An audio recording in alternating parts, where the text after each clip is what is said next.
There is no matter as such.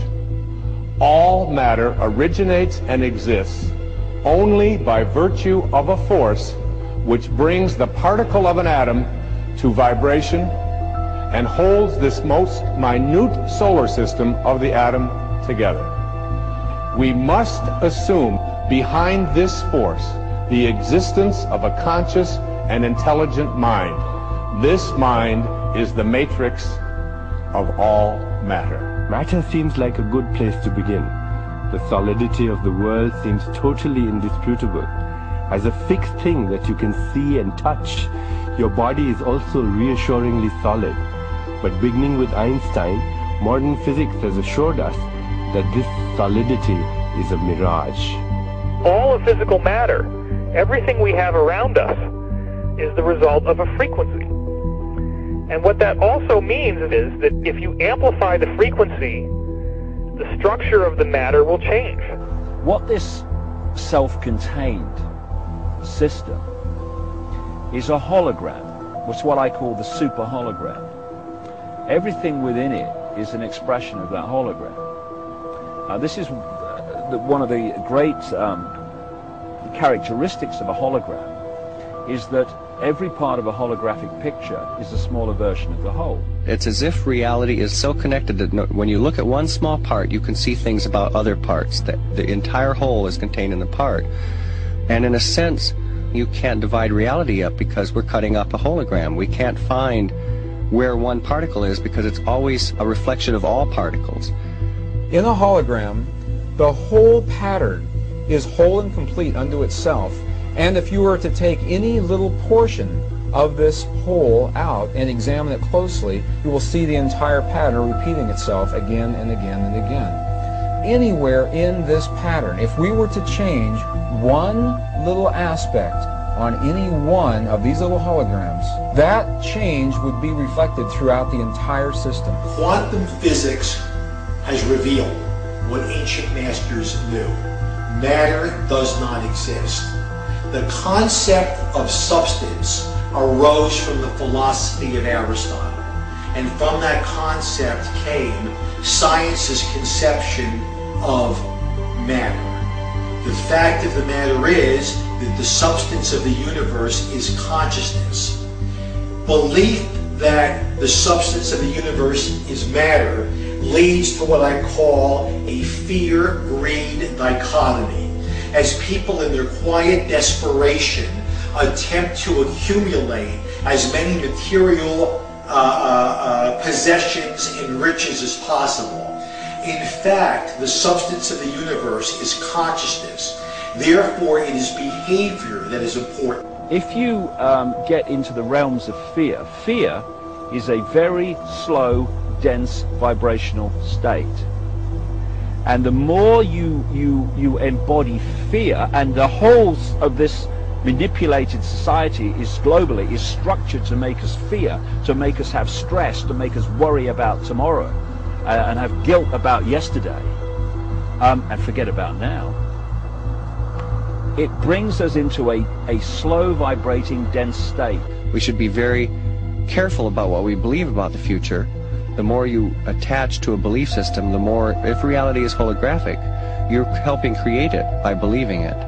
And you know, the great clairvoyant Edgar Cayce said that our every thought, that reality is built out of thought, and our every thought starts to build reality, and we're like, every thought is like a spider, we're like spider spinning web, and that web starts to build and build. Information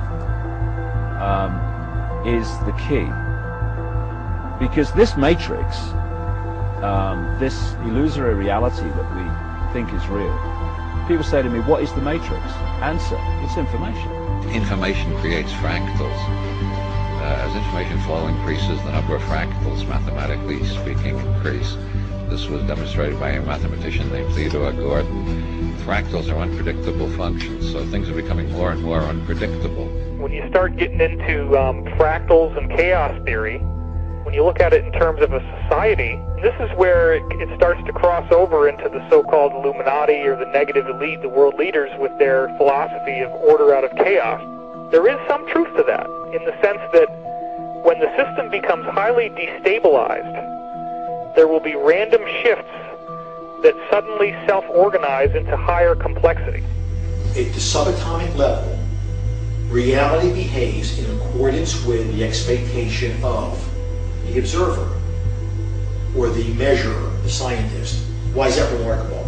Because everything in the universe is composed of those subatomic particles. These atoms are particles that are whirling at lightning speeds around huge empty spaces, and the particles aren't material objects.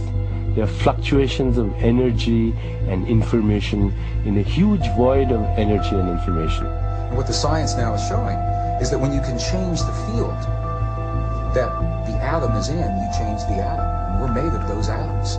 So when we have feelings in our hearts, we're changing the field that connects the stuff everything is made of, and we literally are altering our physical reality.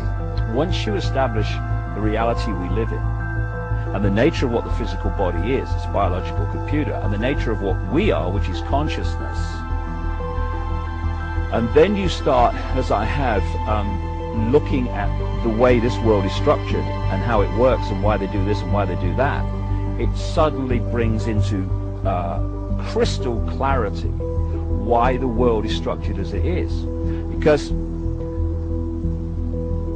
you know, people look through their eyes and they think this is the world, but it isn't. It's a tiny, tiny frequency range within an infinite energy field of infinite frequency ranges.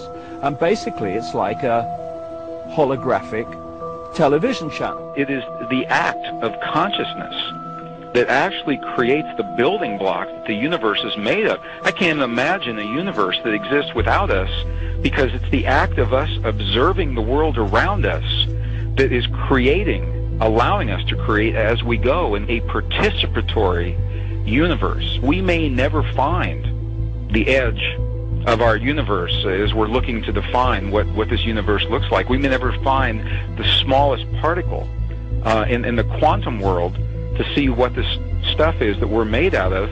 And the reason is because everywhere we look, everywhere that consciousness explores with the expectation that something will be there, that exploration, that act of looking, observation, is the act that creates something for us to see. That we are actually building this universe as we go. Consciousness is the programming language of the universe. We are consciousness conductors. That's what we do. That's who we are. Consciousness comes through us. It emanates from us. We are the creators. We are the ones who are targeted on this planet because we are the ones who transmit the reality just like everybody else does. If you switch your brain off and you are sucked into the mainstream media illusion, we must understand that we are being used because we create reality. So if we are manipulated in a certain way, and if we are modulated in a certain way, then our creation becomes not ours but somebody else's. And what happens if we all do it? Everyone in this room decides to take control of reality. I'm talking about reality. I'm talking about quantum physics. I'm talking about taking control of things from the quantum level up, from the molecular level up, and it works. One of the things we're actually dealing with is as I say, some kind of operating system that can be hacked using words.